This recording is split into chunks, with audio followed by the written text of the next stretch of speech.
Hey guys, welcome to Life Off the Mat. I'm Katie Williamson. Kevin Roland. Anthony Polanco. And Katie and Roland. Yeah. Here we go. You can find me on Instagram at legit Katie Williamson and online www.katiewilliamsoncoaching.com.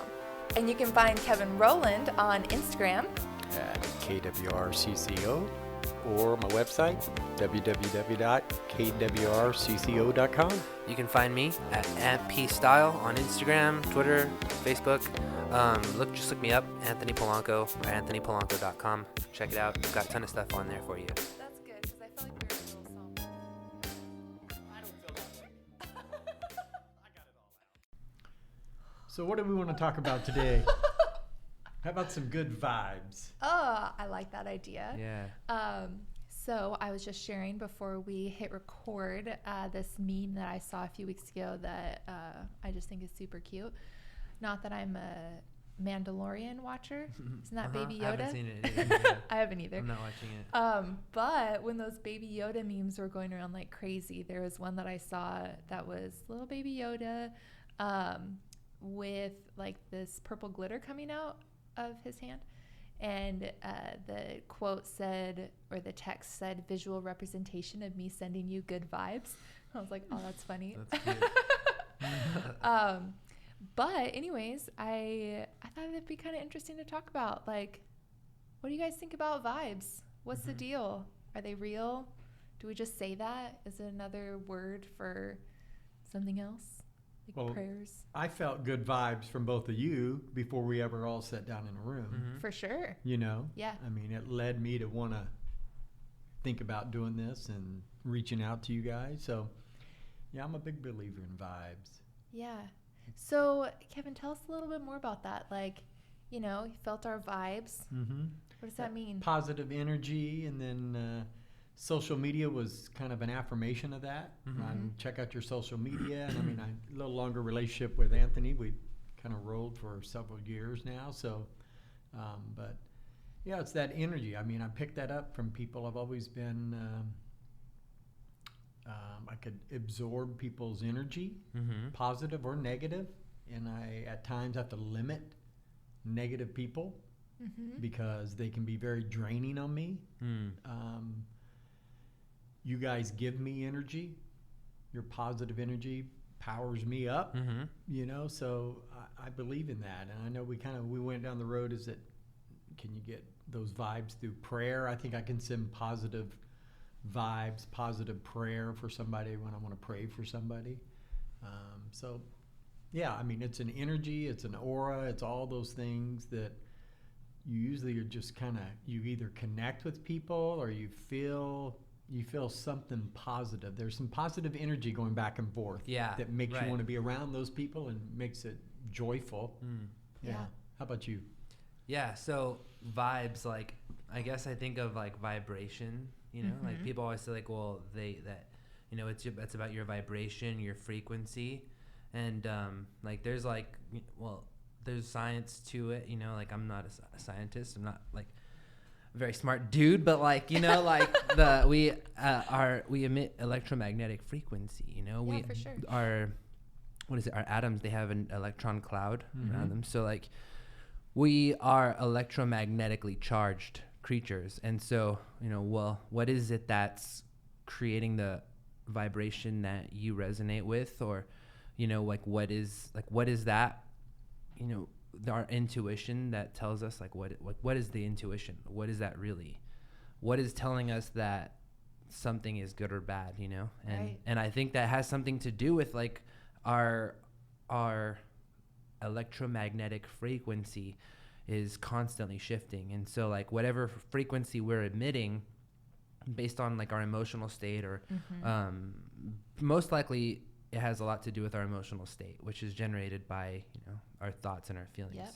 And so when we resonate with someone else, our electromagnetic frequencies are probably correlating in some way because our emotions, our frequencies let's just say our average emotional state is somewhat parallel or in line or to the other person, the counterpart, or their energy is the level, the frequency that we desire, and we recognize that desire because it's either a higher frequency or for whatever reason a more desirable vibrational currency Right. that than our own. So I think that, to me, when I hear vibes, I think vibration, and what determines that, or what is our tool or filter for detecting vibes, you know. Right. And I think it's our intuition, which is some kind of psychological or spiritual counter that we have that is just determining our frequency and our relation to our external environment, you know. Right. Yeah. I mean, I definitely think that our thoughts, for sure, like, are what fuel that vibration. It's just an interesting concept to, like, try and put words to, you know. I agree with you, Anthony. I don't think that I know enough science about it to, like, to really speak to it. I've done some reading on it, but not enough to where I feel confident Yeah. to say, like, oh, this is the explanation.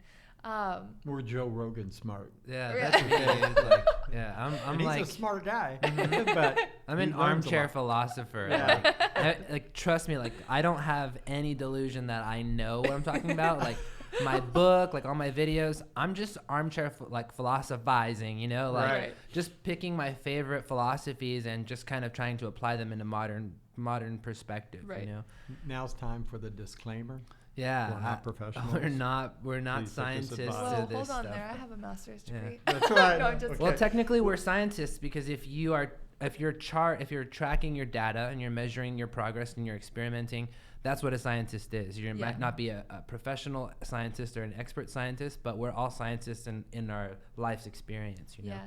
I just think it's really interesting because, you know, over the years, like, I definitely think that I have a strong intuition, but I haven't always trusted it. And so that's one of the reasons why I'm interested in talking about it and just seeing where this conversation goes, because there have definitely been times where, like, so there's some times in my life where I actually get, like, premonitions about people. I don't know what other way to say it, but especially when there's, like, a lot of emotion involved, sometimes, this isn't all the time, but, like, I have a very deep understanding of why a person is doing what they're doing.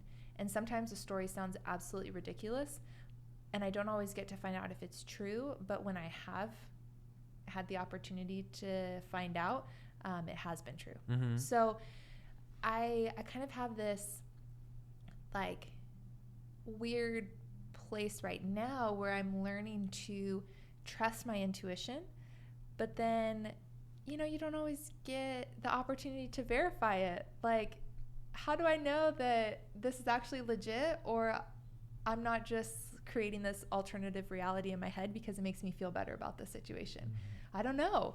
And yet at the same time, like, I totally feel different vibes from different people, you know, and it's interesting to navigate. And sometimes I'm dead wrong. Mm-hmm. You know, I've had relationships in the past where, like, I've really seen the best in people and, like, trusted them and yada yada, and come to find out they 100% were not the person that I thought that they were. And, you know, like, where does my intuition and vibes fit into that? Right. And for myself, you know, I've just taken that there was a part that they played in my story, and that a lesson that I needed to learn from them, and I can see that now, but did not see that at the time. Right. Even though other people could feel it. And even saying that, though, I mean, there have been times I'm thinking back to where, no, there were moments where I knew that it was off, but, like, I was disconnected from myself. So Mm-hmm. I don't know, there's just so many, like, avenues to go down talking about this. Yeah, I think that there's levels, you know, we Mm-hmm. develop intuition throughout our lives, and some things require low levels of intuition, and so we check those boxes every time, and some things require really high levels of intuition that take a lifetime to develop, and we don't check those boxes the first time. Right. You know, so I think that's the game of like trusting your intuition. It's like you can trust your intuition and still be wrong, even if your intuition was guiding you correctly. It's just you don't know all the levels. You don't know all the cards. Well, and even with that, it's like, is it actually wrong if there was a lesson for you inside of it? You know, and to me, you know, I think about maybe that's the piece that other people didn't see, where they were like, okay, I could see you were heading down this road for sure. I'm like, okay, well, I would say thanks for the warning, but you did warn me and I didn't listen. Because maybe I'm a little stubborn and I had to learn for myself. Sure. Yeah. But yeah, I think, you know, we definitely can pick up things from other people, good or bad. Yeah, I just looked up the definition of vibe. Oh, yeah. A person's emotional state or the atmosphere of a place as communicated to and felt by others. Yeah. Definitely. Do you guys ever think about like what vibe you're sending out? Oh, yeah. I would say so. I think I used to think about it a lot more than I do now.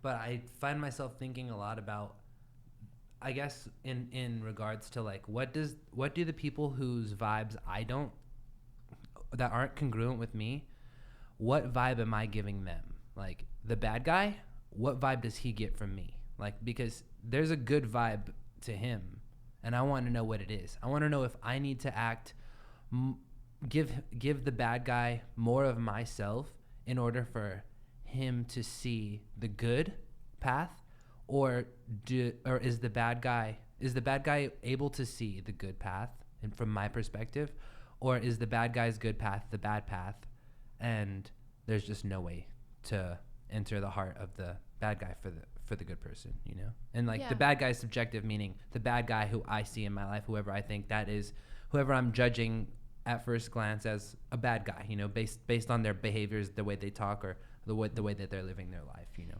Yeah, and I can add an example to that because I can think of one in my own life. There's a team that I work on or that I have worked on. And in the beginning, one of the team members would get super stressed out and like totally lash out at other people. And you totally knew if they were stressed because it was just, everybody felt it. And I was kind of a go-between sometimes between that person and some of the other team members. And I made a commitment very early on just internally that both my stress and any pressure that I was getting from the outside would stop with me.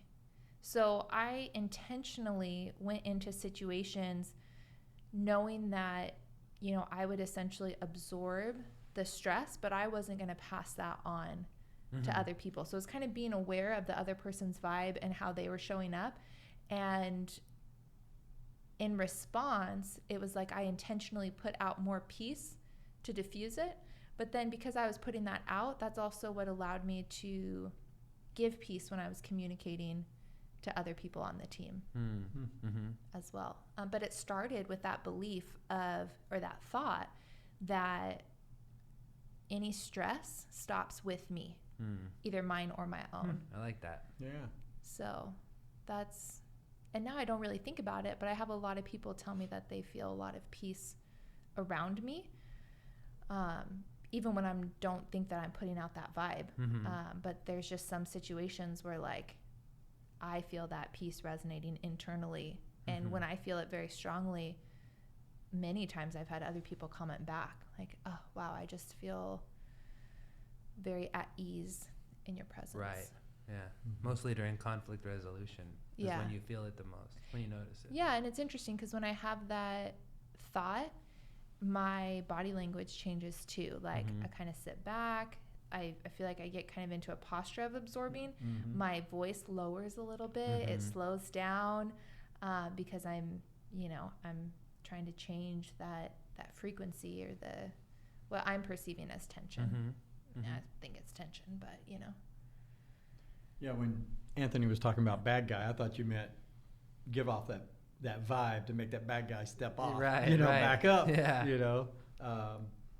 I kind of have a look that I can turn that on sometimes. And I use that, that don't mess with me kind of look. But yeah, I've always had,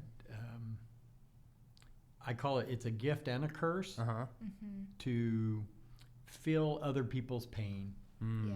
You know, and that is very helpful. A lot of times, kind of like what you're talking, you kind of absorb that. It helps them kind of get that out.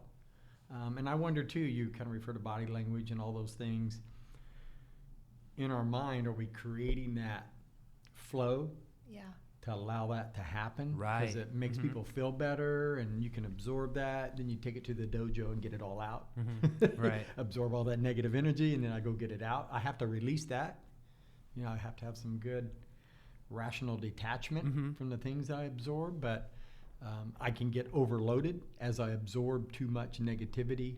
That's why Jiu-Jitsu helps me so much, is because I'll listen to people's problems, have to have hard conversations with people. So I'm absorbing a lot of energy in that, and I have to get that out.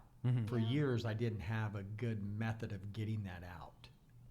You know. So with the bad guys and changing your state, like, would you say that, like, because when you're changing your vibe, and your vibe is resonating with them when you match that kind of like more, you know, you turn off the nice guy. And you know, you're like, hey, I can, you know, you turn on that alpha, I guess, let's just say, for lack of a better expression. And like, well, that's not your true vibe, but you're changing your vibe so that they'll respect you in that moment. So like, what is your, like, what are you doing there? You're matching the bad guy's vibe. So like, how do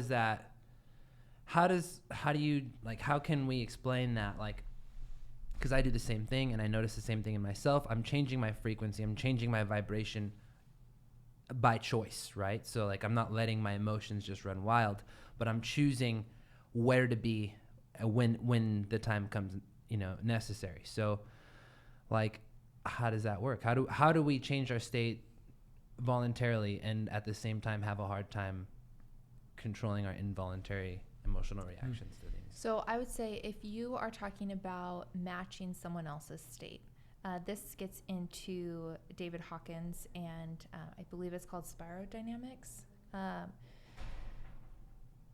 Let's see if I can explain this. So if I understand it correctly, different emotions have different frequencies, and within that, this is kind of, I can't remember who created this model, but I'm kind of piecing two of them together. Sure. But there's also two separate energies. So you can either, this kind of gets into like the yin and yang, right? There's energy that's like creating, where you're generating, and then there's energy that's sucking or taking away. Okay. So you can either create and put out, or suck from other people and take away. And each of those also have like they kind of alternate as you go up the spectrum. And so when you're wanting to meet someone where they're at, you have to match the energy, like frequency, and the type of energy that they're putting into something. So for example, if someone is feeling fear, okay, that's at the bottom of this like frequency chart or whatever, but it is a creative energy, okay? I feel like I should double check this, but I'm pretty sure that it's creative. Fact check. Yeah, even though it doesn't seem like it, but like when it's, because you're stirring something up, okay? So the next level up that's in a creative line is actually anger. So in order to go, like, get out of a place of fear and being paralyzed, you have to jump up to like have them essentially get angry about a situation that they're in, and then they can come down a level. Oh my gosh, I feel like I have an example that might okay fit that. Okay, good. Yeah. Because and I'm blanking on the one that's below, but then you're going to be put into kind of a better state, essentially. But if you just try and come in and like try and meet fear with optimism, for example, that's not in the same like that, it doesn't match. Right. And so it's like you're speaking two different languages. Right, for sure. So you have to like meet it in the place that it is, and then build from there. Right. Now, I will say caveat that so I learned this from the legendary Chad Cooper. You can check him out at chadecooper.com. That's his little plug. But Hawkins, what he's come up with would, like in his realm, does not consider the creating versus sucking energy. In what he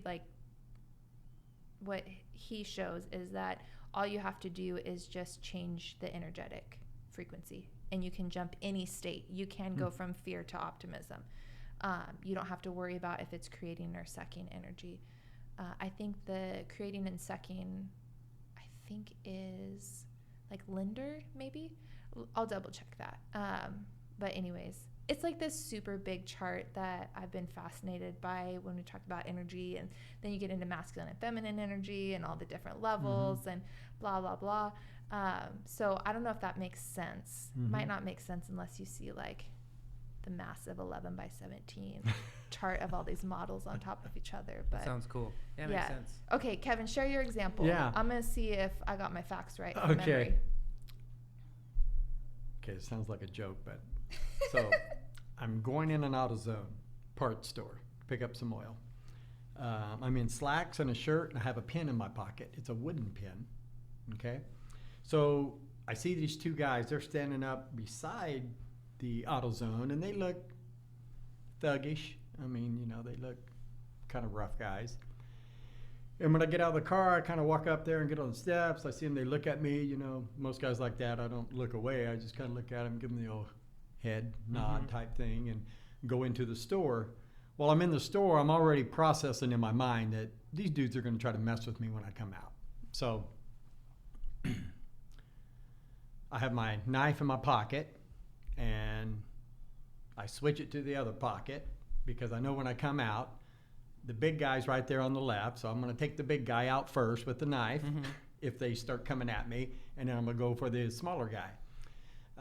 So I come out, and the little guy, as I'm walking down the sidewalk alongside the AutoZone and getting ready to go into my car, before I step off the curb there, he goes, "Nice pin," you know, like nice pin, you know. And that's when I go, "Yeah, this is my $5,000 pin." And they both just stop and just kind of look at me.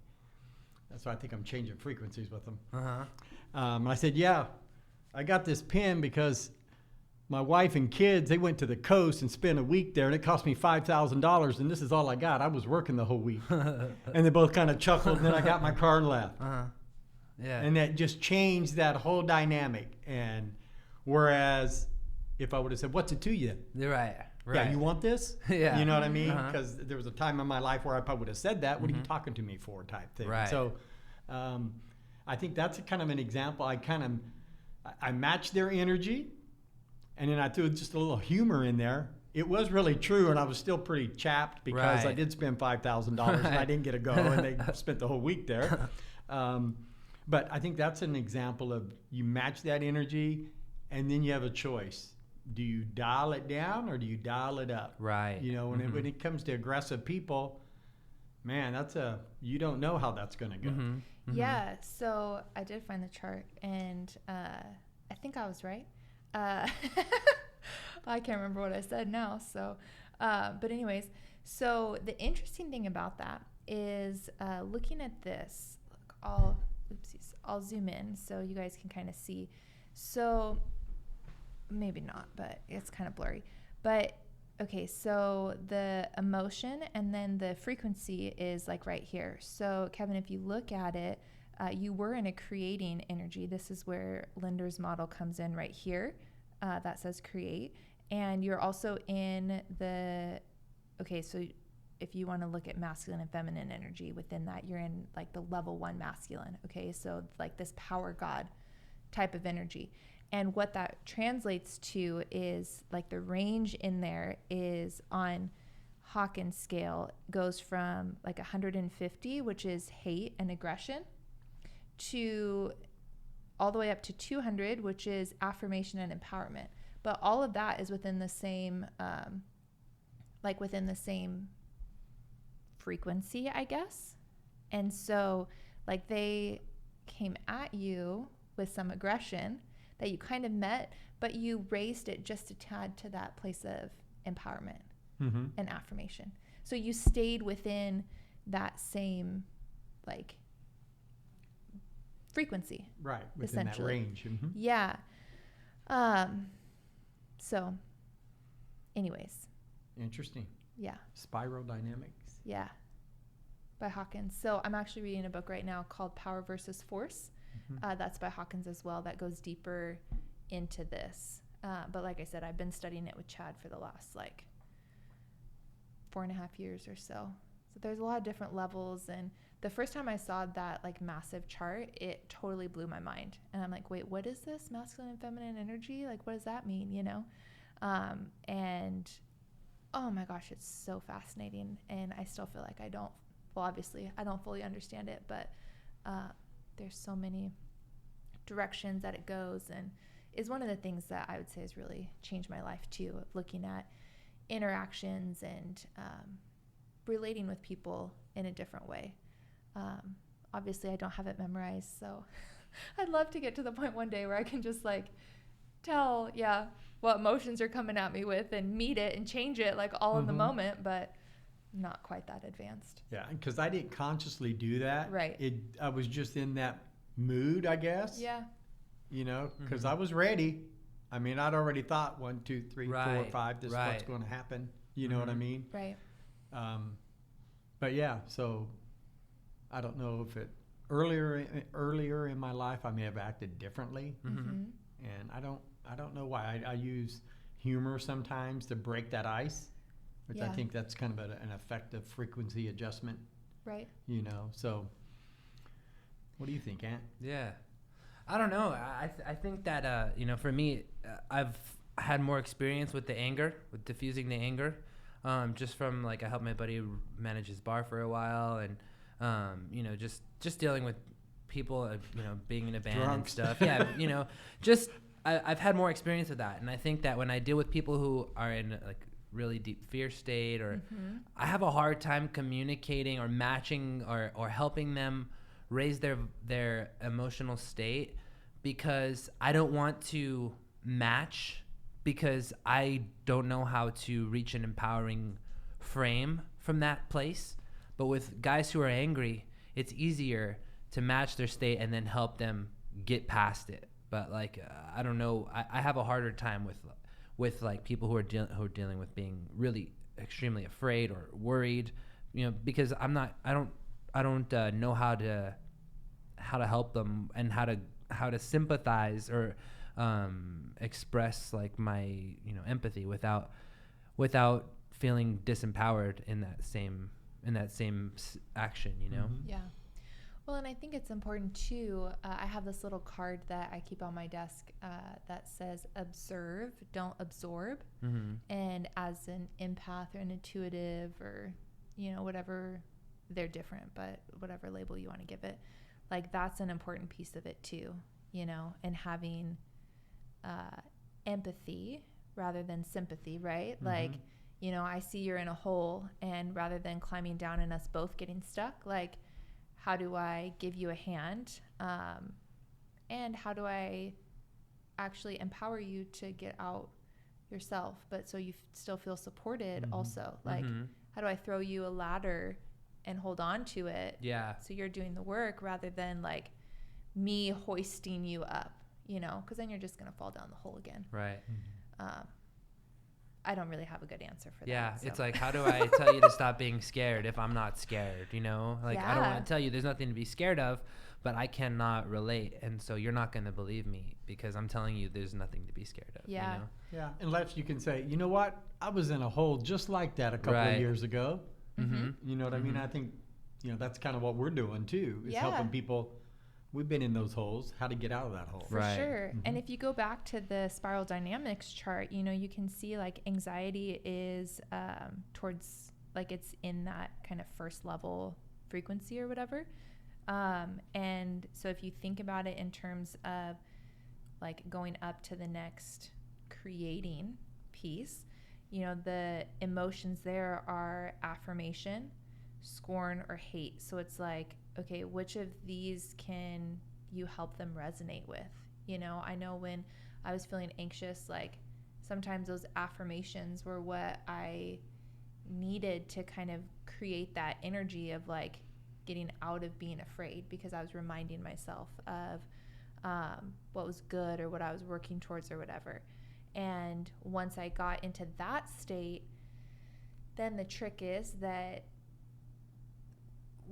then you can like drop down a level to that sucking energy where you're filling up, you're filling yourself up. And that emotion at that point is like a craving. So then you have a desire for something different. So you're filling up with that desire. And then like once you have that, then you can keep moving forward. Again, okay, like what Hawkins says, he does not combine the two models and like doesn't advocate for that, like jumping up 2 levels to come down 1, to be in that same create versus sucking energy. So I think it goes back to kind of what you were referring to in our previous episode about that subconscious state you get in such a kind of fearful state, you're able to really get in touch with yourself. It's kind of like jumping up.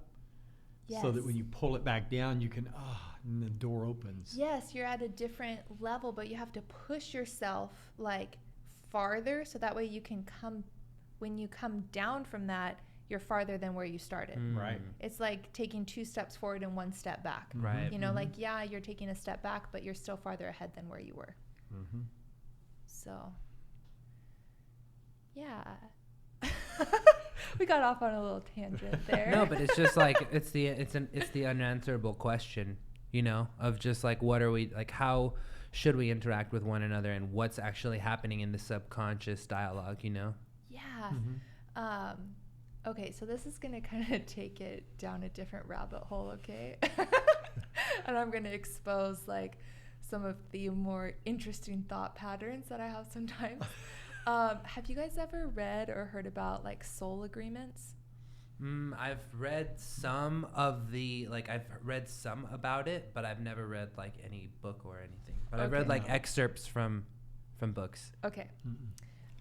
So my understanding of soul agreements is like 2 souls basically make an agreement before like the world starts or whatever, that whatever it is, that they have a lesson that they are going to share with one another or something like that. And so it's kind of like that's one explanation for why people come into your life or why people come together, is especially when you have those like really deep connections. You know what I mean? Like there's some people that you just meet and you're like, okay, there's something more to this, there's something deeper. And yeah, like some people say that your souls made an agreement before the beginning of time, like to come together for some certain purpose. And once you achieve that purpose, then like your souls have kept that agreement. Interesting. It is interesting. I think it's interesting to think about, and whether it's true or not, like just gives kind of a different perspective on like those truly deeper relationships that happen sometimes in life. Yeah, you do meet people like, it's like we've known each other in another life. Right. Yeah, like what's that about? Yeah. Is that a soul agreement somewhere? Maybe. It's, I don't know. Yeah, I don't know either. But I think about, well, my philosophies on what happens after our consciousness ends is always changing. So it's, it's easy for me to believe that right now that like when we die, we are recycled, our soul is recycled, or we come back, you know. Yeah. And so that the not knowing, the unconscious cycle, the unconscious state, it's I truly believe that like whatever collective energy we stem from like is not separated from our individual consciousness. So like when we die, our individual consciousness rejoins a collective, like whether you call that going to heaven and meeting God, or like whatever you want it to be. If you're going to expect that if you expect you're an eternal being, it seems way more likely that we just stay here and keep recycling, you know.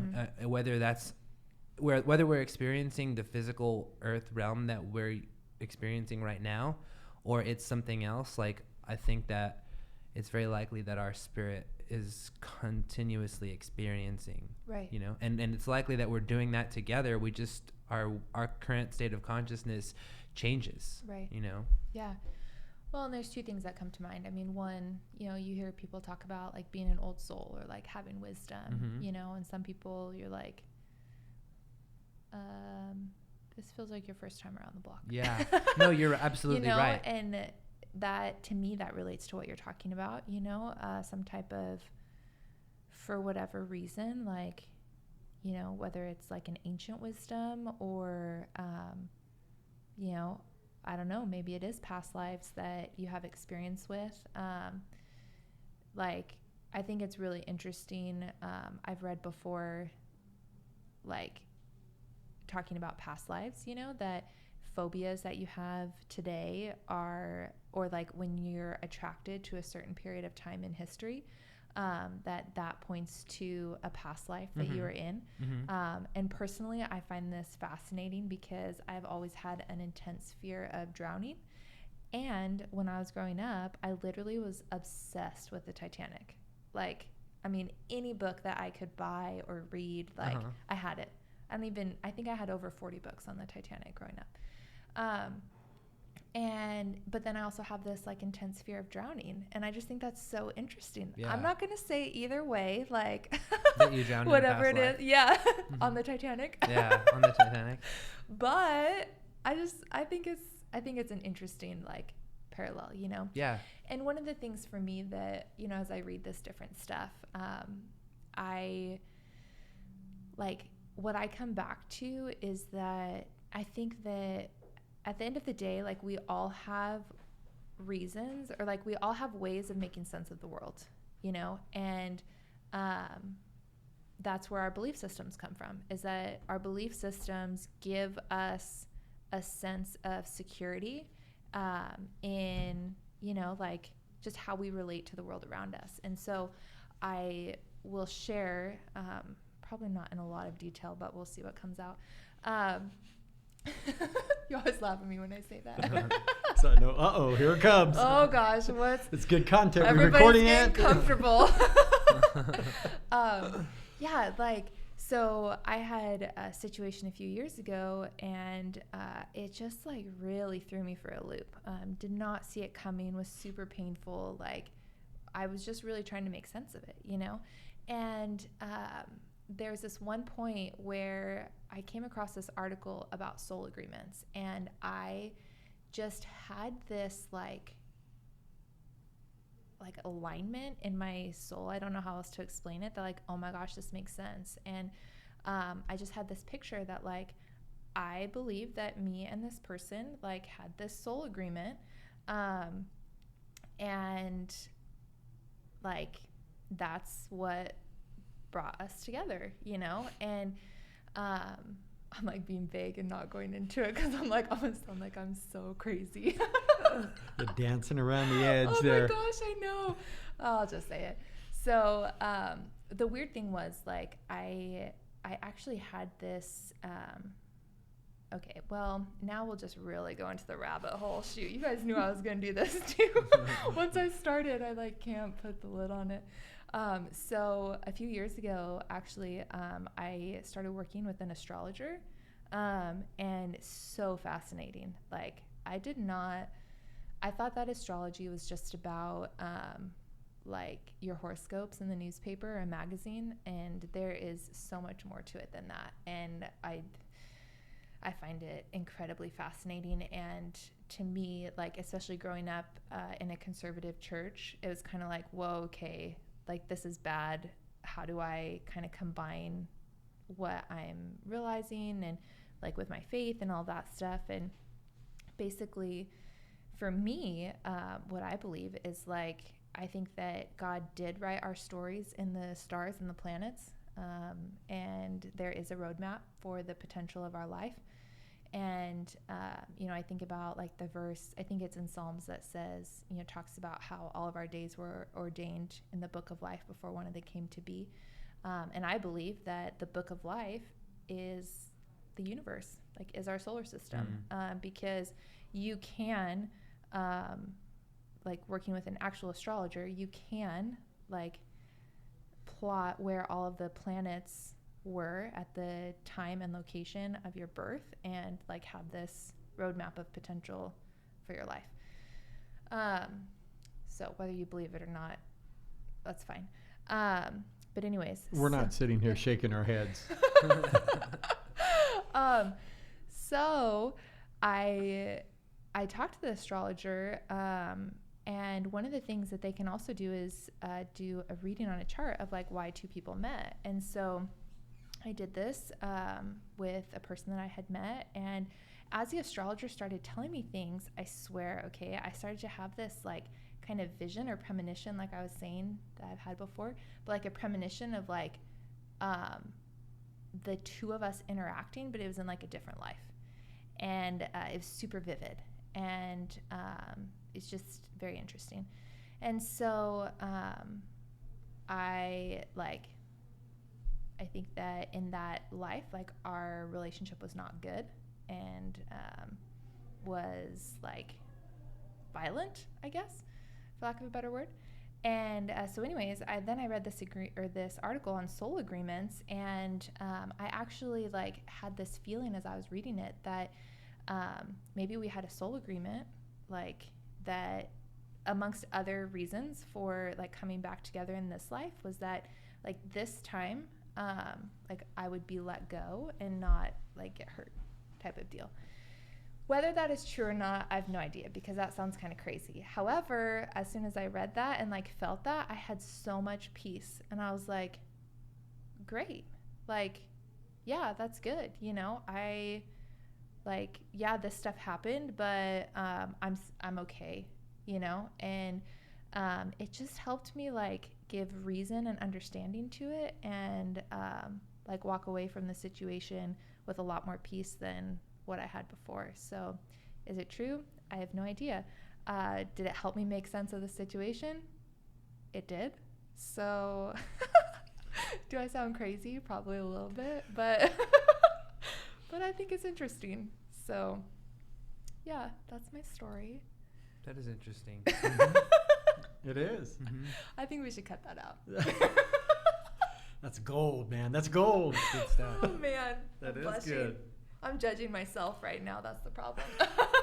No, it is super interesting, dude. Like I don't know enough about astrology, but every time I look into it, like I do see so many parallels in my life, and I definitely like feel that, especially like the older I get, I see more significance, eternal significance in the relationships that I make, and it's hard to ignore that when you start seeing it, and the more I start to look at my life, the story of my life, and look at the catalog, the epic so far, the more I make those parallels in my relationships, the more epic my life seems.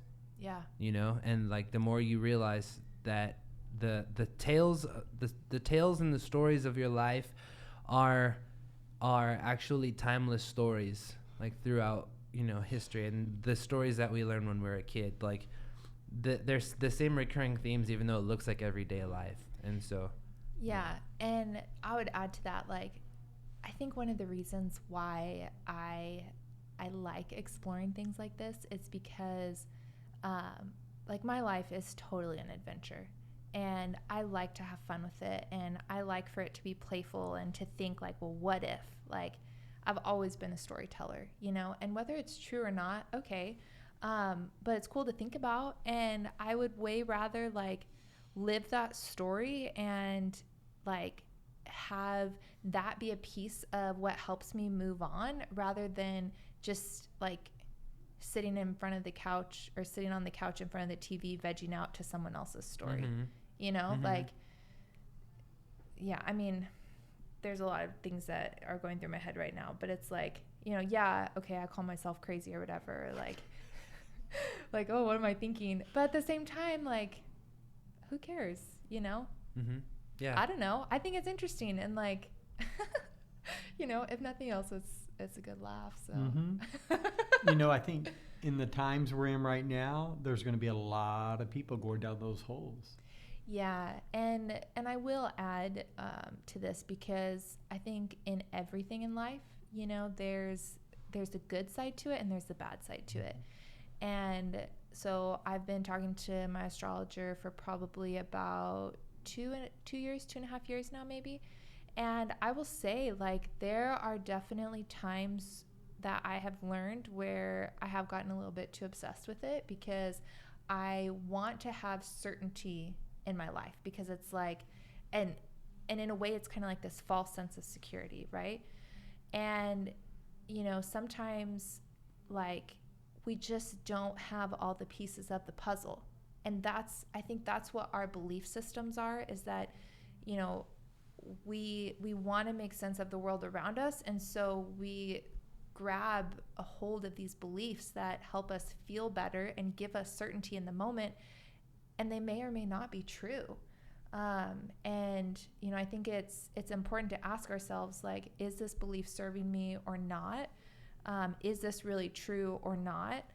Because there's definitely been times where I've gotten caught up in like, oh my gosh, like, what's happening in the planets right now? Like, you know, I'm feeling super out of it. Like, I want to make this decision, but is this the right thing to make? Or, you know, why did I meet this person? I want to know. And, you know, at the end of the day, it's like, okay, Katie, relax. Like, just live your life, because that's what's most important. You know, there's the planets can show potential, but it is not an absolute. Like, you know, I'm still in control of actually taking action in my life. And other people are still in control of taking action and making their own choices in their lives.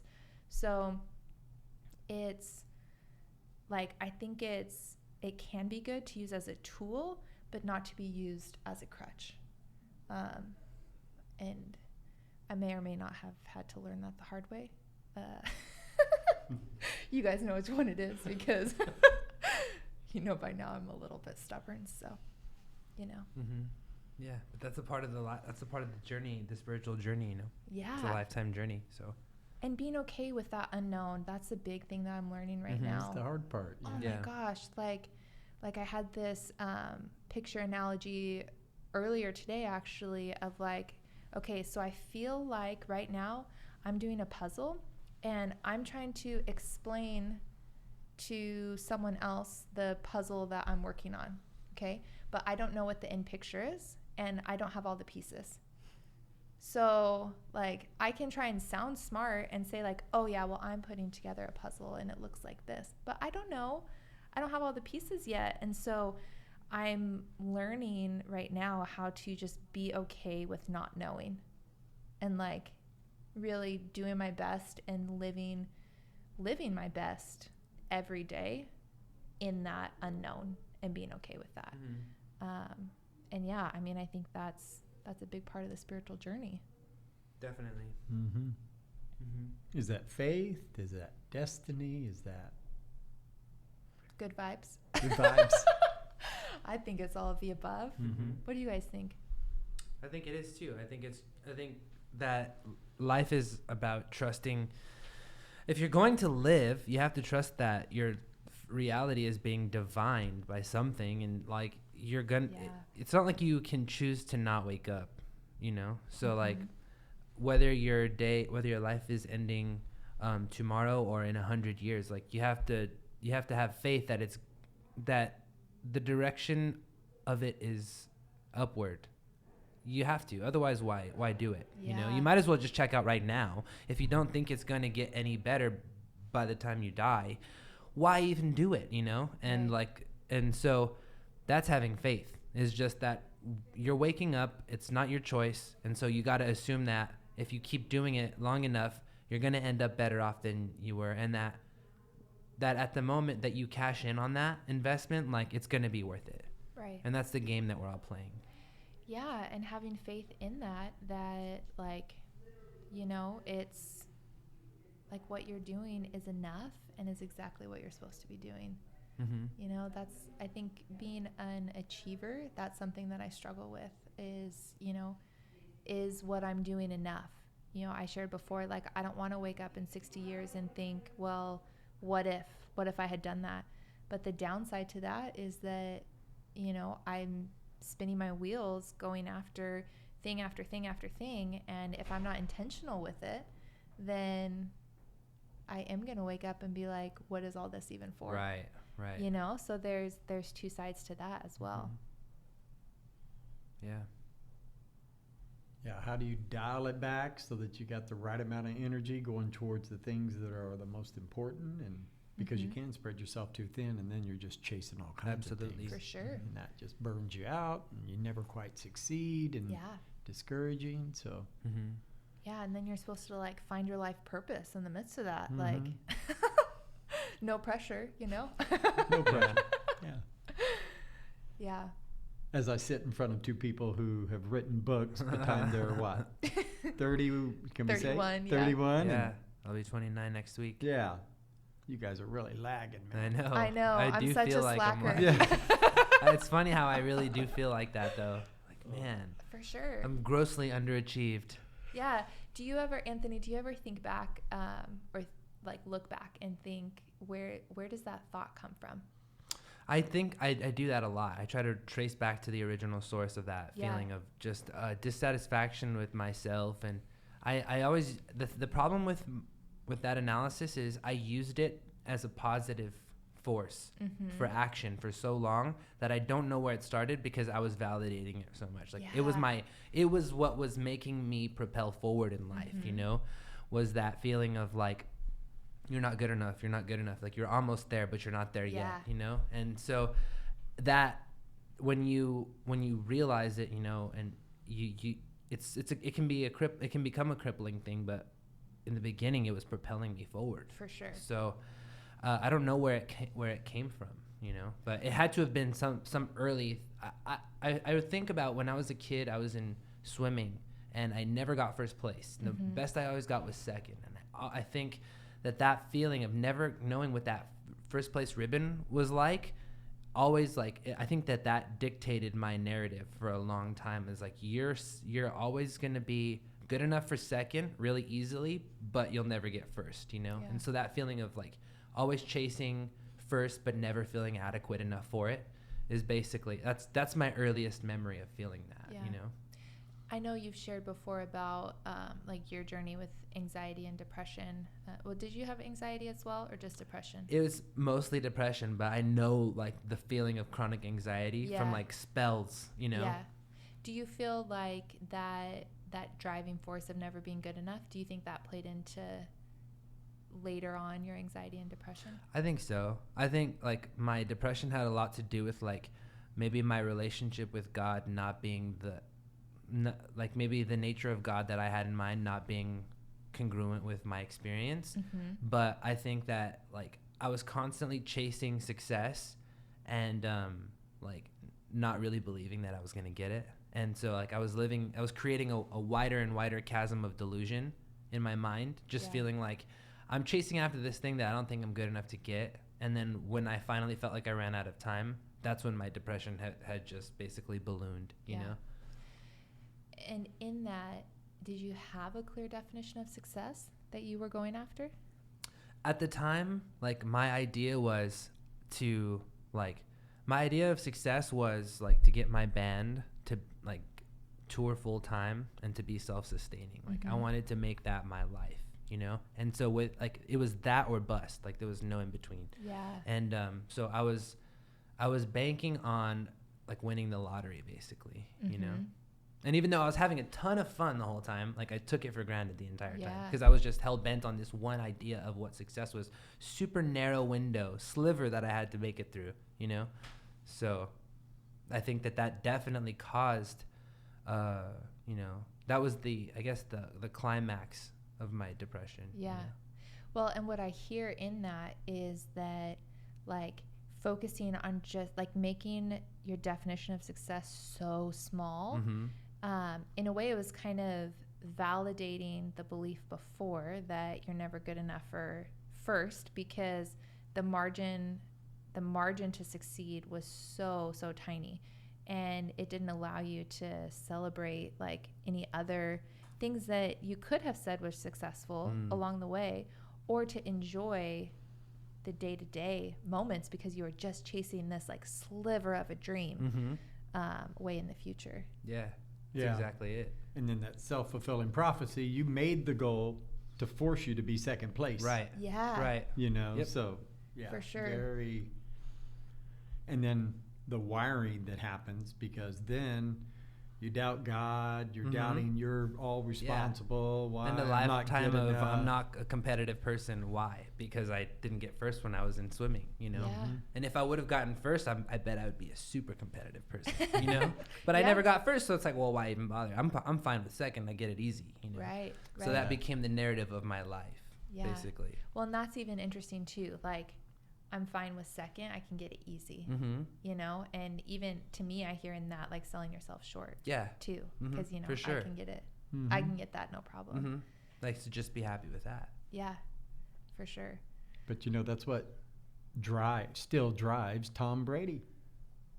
You know, 5th, 6th round draft pick.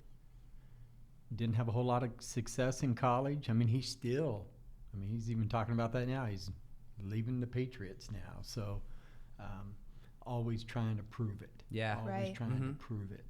Well, and that was a trap that I was caught in, and what really fueled my anxiety and depression also was that, you know, I just never really celebrated my accomplishments, and I never thought that I would be. It was interesting, like I had these dueling battles, I guess, of like fear of not being good enough, but then also the fear of being too much. You know, like if I really played all out, I'm too much for people. For sure. And so like that made me hold back. But then I also had this fear of not being good enough. And so I would like strive to try and meet these expectations and standards that I don't even know like where they came from. Right. But like I never celebrated any accomplishment that I got, because it was like I would hit one goal and then always be off to the next.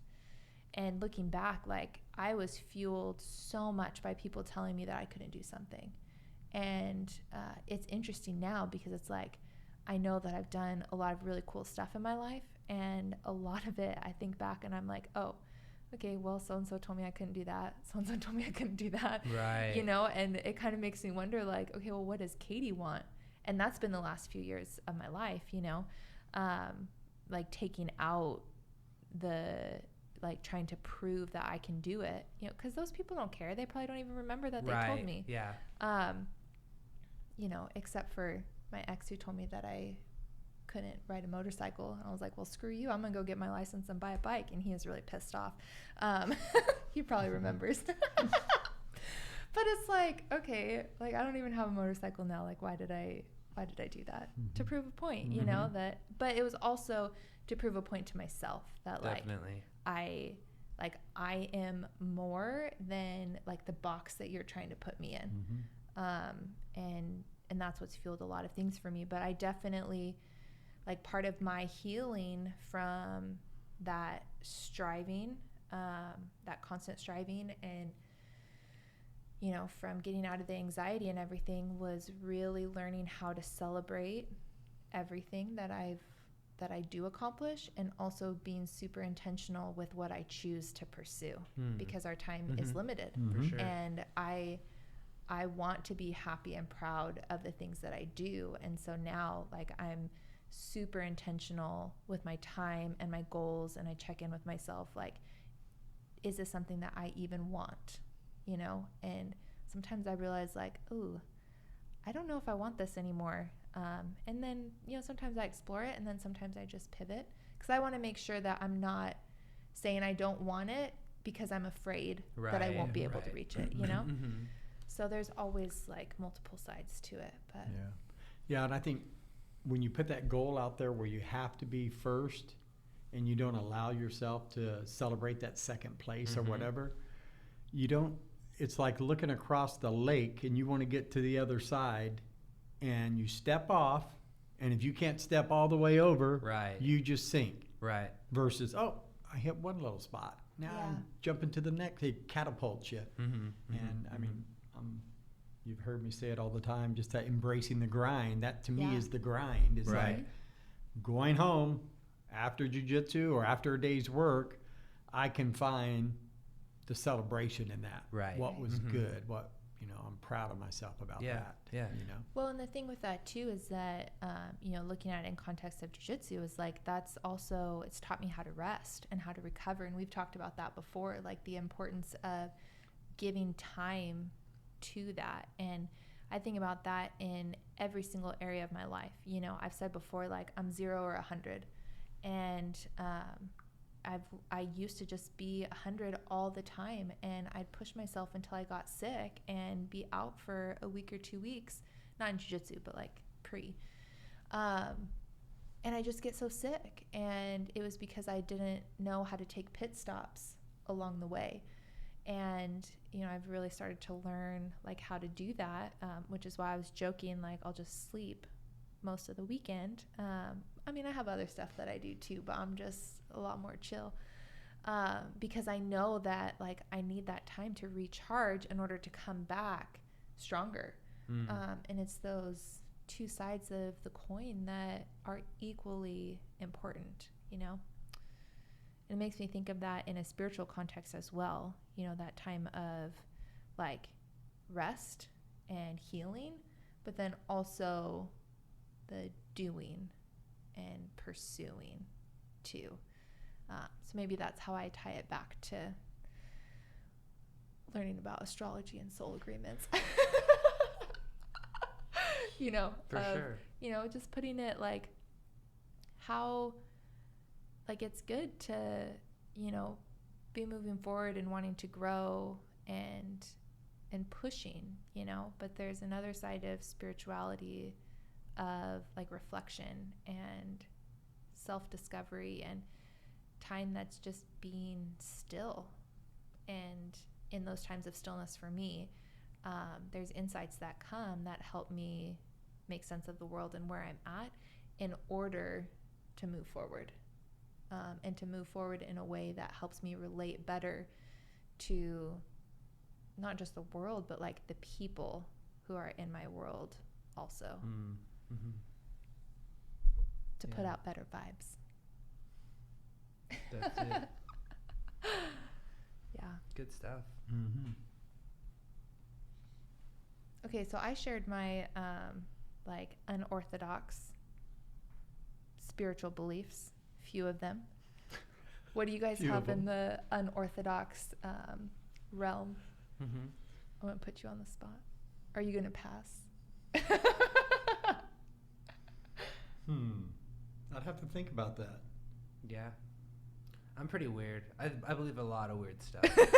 I've got a lifetime lot of going on collecting up there. weird spiritual A lot going on up there. ideas. I think like the most helpful weird one that I have is like the idea that our conscious reality, like our life could be one day. Like we wake up and we go to sleep with our consciousness, and then we're having the faith that we're going to wake up tomorrow. So like even though I do believe that like I am Anthony of 28 years, I also believe that I could just be a soul that has incarnated or animated in this body with this reality and this guy's memories and thoughts and beliefs, and I have 24 or 16 hours or whatever of energy to advance this story, and that's my life. So when I go to sleep tonight, I'm just signing off, and hopefully I'm leaving Anthony in a better place for the next soul to enter tomorrow and start Anthony's life, and I'll be something else. So even though I still do believe I'm living a 100-year life and I'm 28 years old now, a part of me believes that that's possible. And the reason why I think that's helpful is because no matter what's going on in the external environment, like I have a commission. My commission is to do the best that I can, create a monument of excellence for Anthony. And when I sign out, I'm leaving this being evolved, adapted, advanced in some way. And that's just my commission here, and that way every day that I'm alive, I'm doing the best that I can to get Anthony to a better place tomorrow. So it's super weird to think that, but yeah, I think it's helpful. Yeah, but it's also like to me, what I hear in that is that it really helps like live in today, because that's really all that we have is like this present moment, because now the moment that just came before is the past and it's just a memory, and my memory of the past is affected by like my entire reality and my emotions and the way that I see the world, because the way that, for example, the way that I remember the last podcast episode that we recorded, for example, could be very different than what both of you remember. Right. But we all lived that same reality, but then we have different memories of the past, and we haven't lived in the future. So like we don't have that at all. All we have is like right now. And so to me, that's what I hear in what you're saying, is that it really brings it to be mindful of this present moment and every moment that you're living in Definitely. a 24-hour period. Yeah, it gives extraordinary value to the day and little value to the things you can't control or the circumstances that you're born into. Yeah. Interesting. Okay, Kevin, That's did you think of one? Yeah, I just think you wake up, you go to work, and you come home, and then you die. It's all that simple. That's all it is. No, when I was a kid, I used to believe that, and at times it still comes back to me, that I died a long time ago. This is heaven to me. You know what I mean? Yeah, Yes. that's a good philosophy. You That's a know, good it's like, belief. wow. And then I started to believe that once you're in alignment with God, with your spiritual being, he takes you out.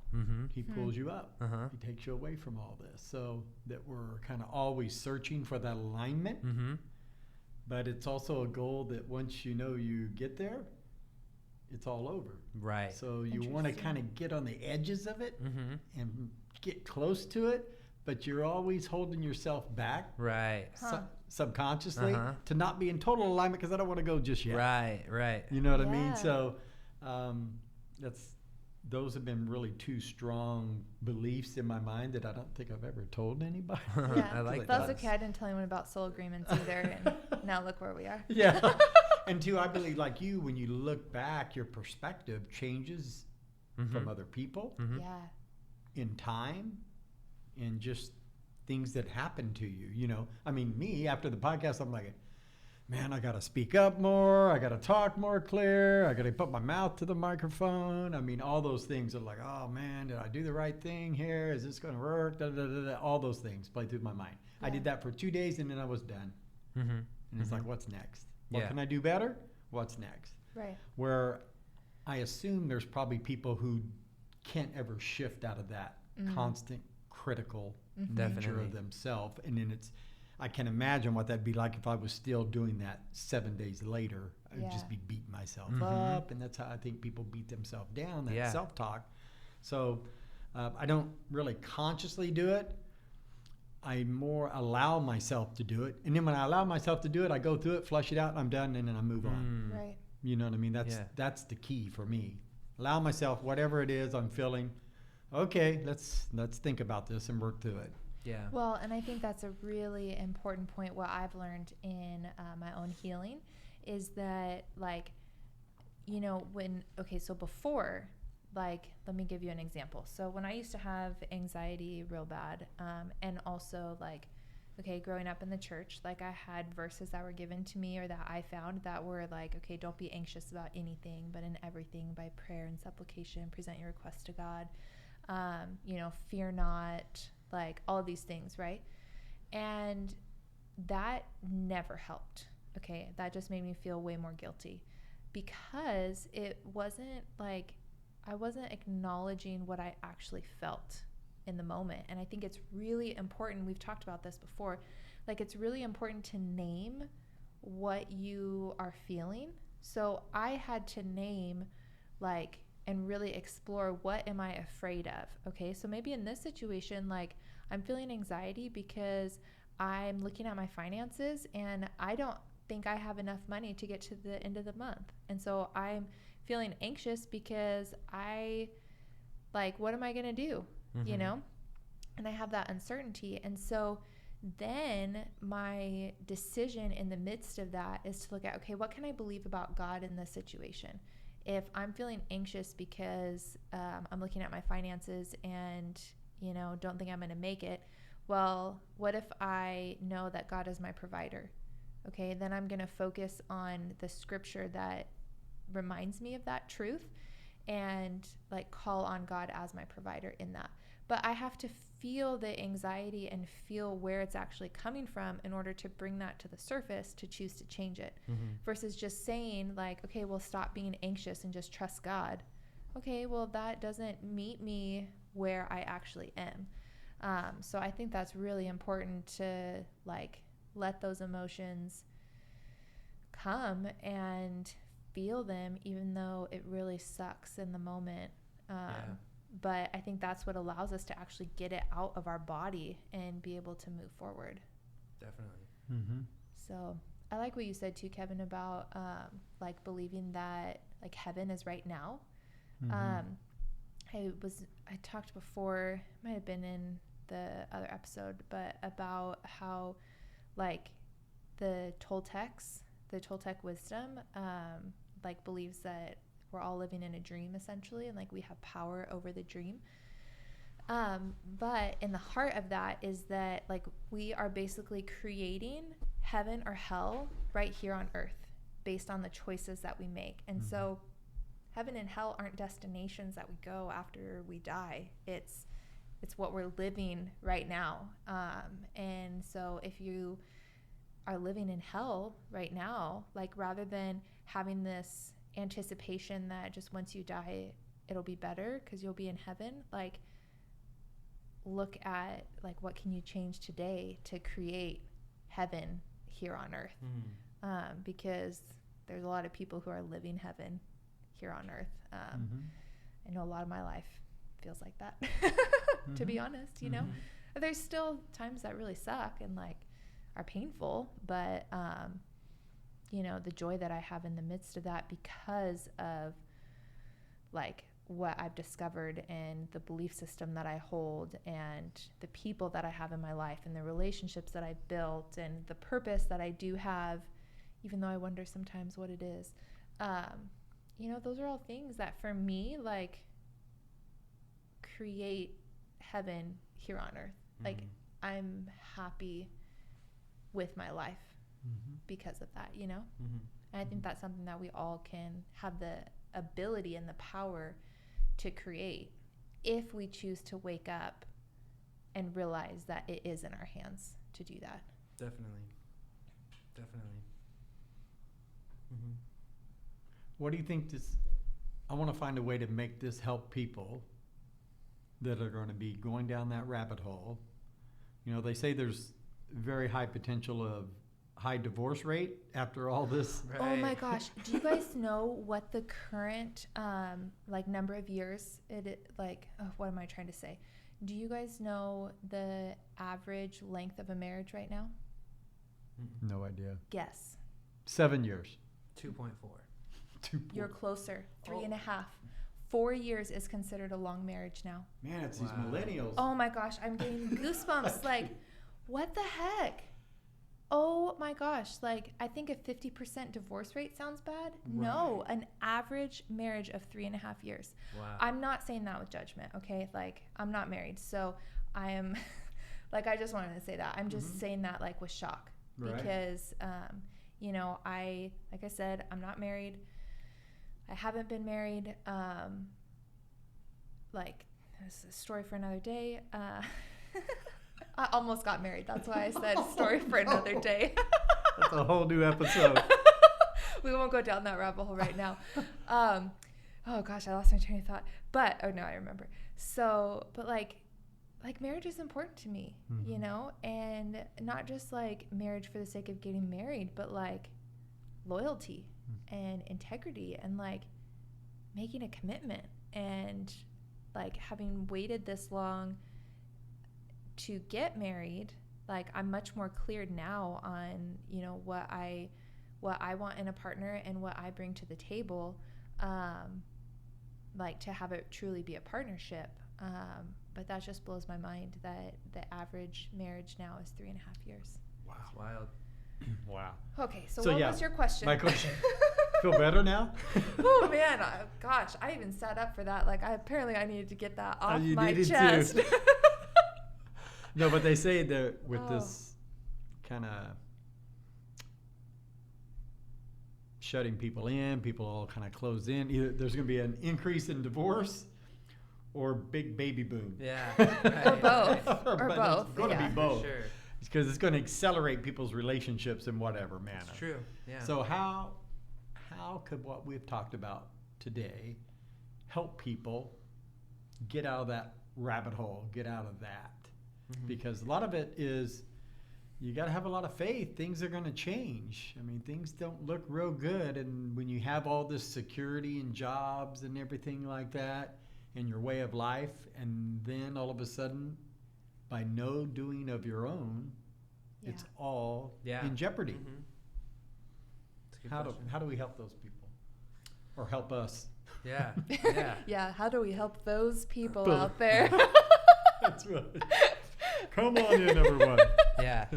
I'm talking to myself. I think the difference is that like we imagine that there's people out there who are too afraid to take action, right? Like too afraid to take action toward making their life better when things become rocky.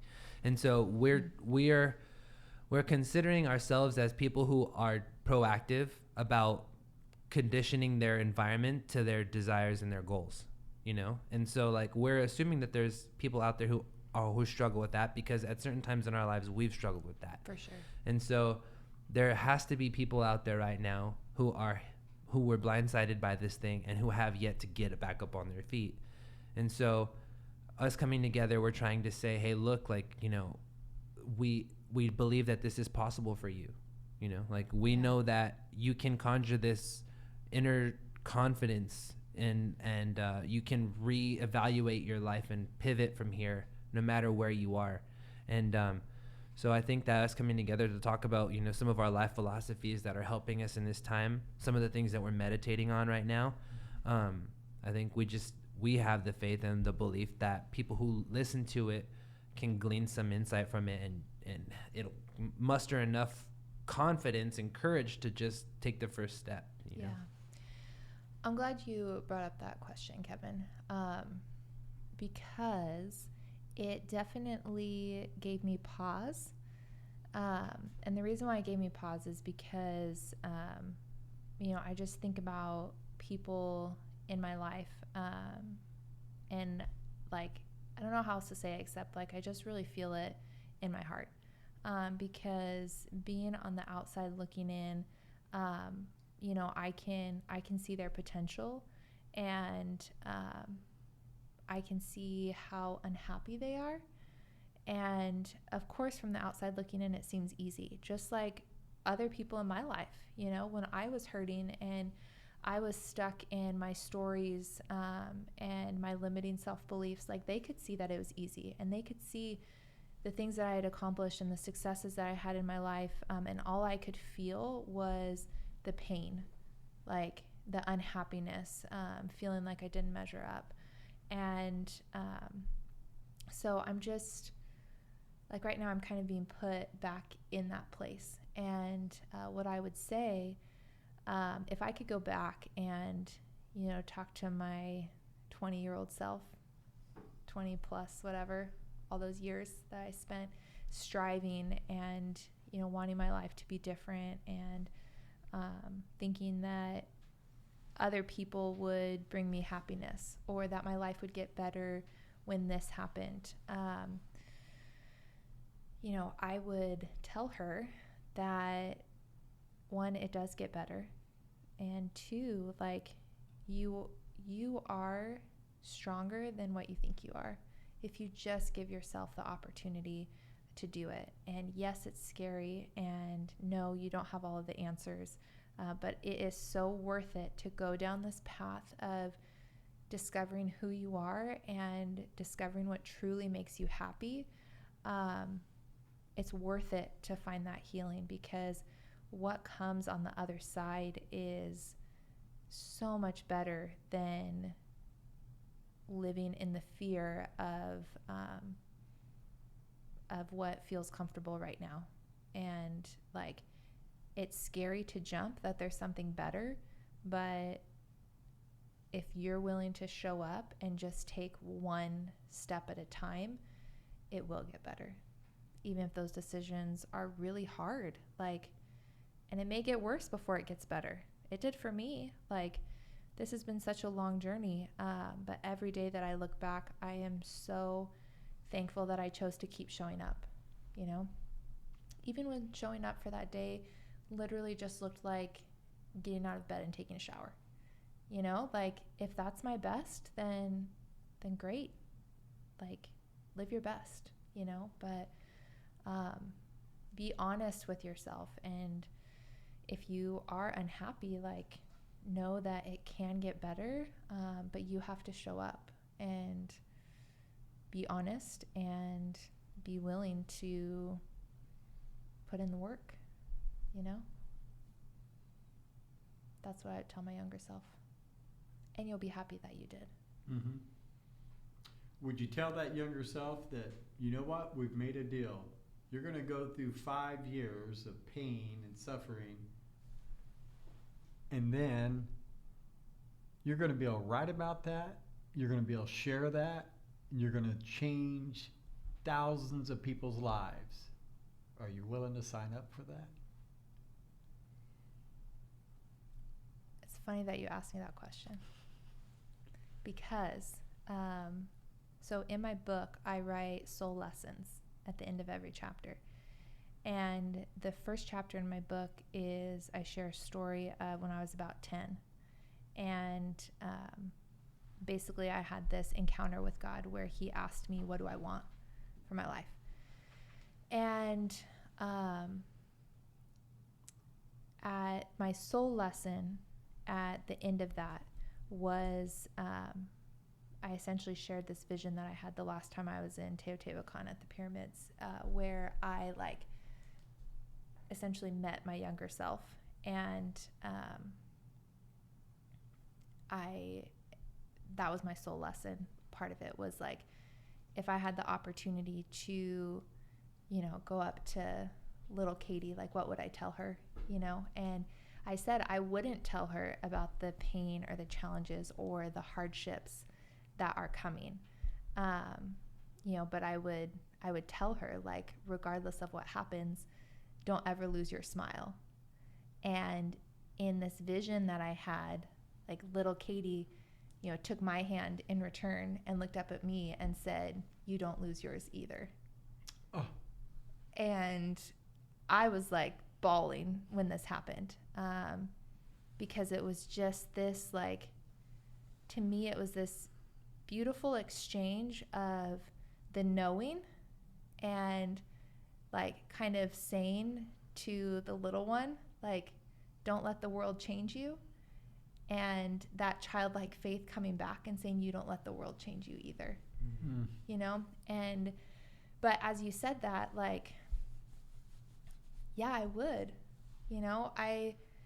especially when I was going through it, like, I would. And to be honest, that was that is one of the beliefs that has pushed me through to keep showing up and to keep fighting, is that when I was in the midst of it, I chose to believe that one day I would be on the other side of this, and I would write a book, and there would be a movie.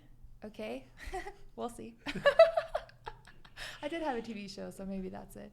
Okay. And I would impact people's lives. and I would be a positive light, and I would make it through, and I would share my story. And there were times where I was at a crossroads to make a super tough decision, and I literally thought, if my life were a movie right now, what would make the Hollywood ending? And I thought of that decision, and it was the tougher decision of the two, but I made that decision instead. You know, and so whether a movie happens or not, it doesn't matter. What matters is that I had that belief, and that belief served me in that moment because it put me on a better path than if I didn't. If I didn't have that belief, then I would have chose the easy route. If I chose the easy route, I wouldn't be where I'm at today. So, I mean, you get to choose what you believe about the world. Like, if you want to choose to believe that soul agreements are real, then, and it serves you, then believe it. Like, who cares? You know, if you want to believe that astrology is real and it serves you, then great, do it. If you want to believe something else, so long as it serves you, then what does it matter to anybody else?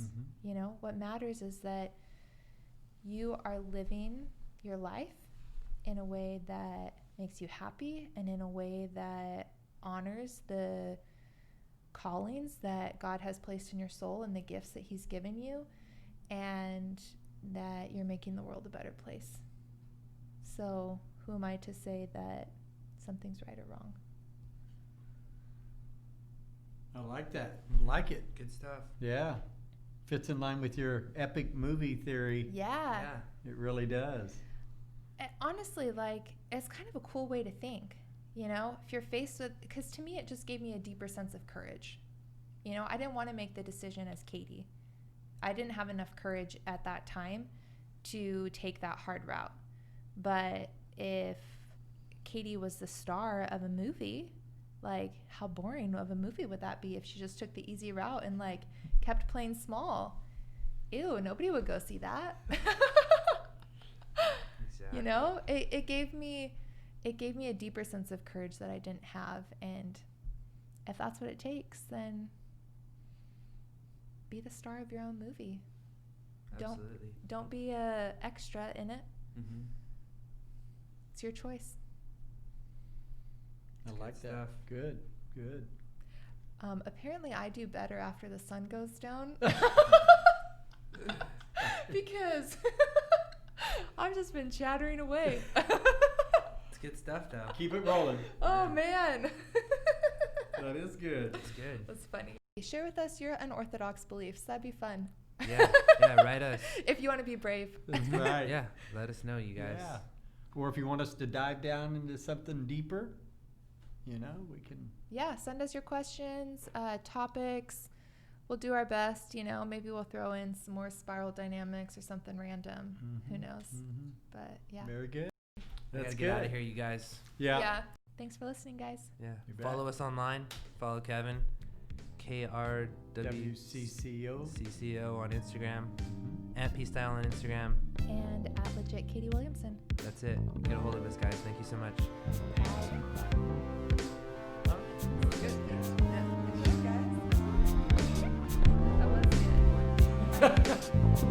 You can find me on Instagram at Legit Katie Williamson and online www.katiewilliamsoncoaching.com. And you can find Kevin Roland on Instagram at KWRCCO or my website www.kwrcco.com. You can find me at P-Style on Instagram, Twitter, Facebook.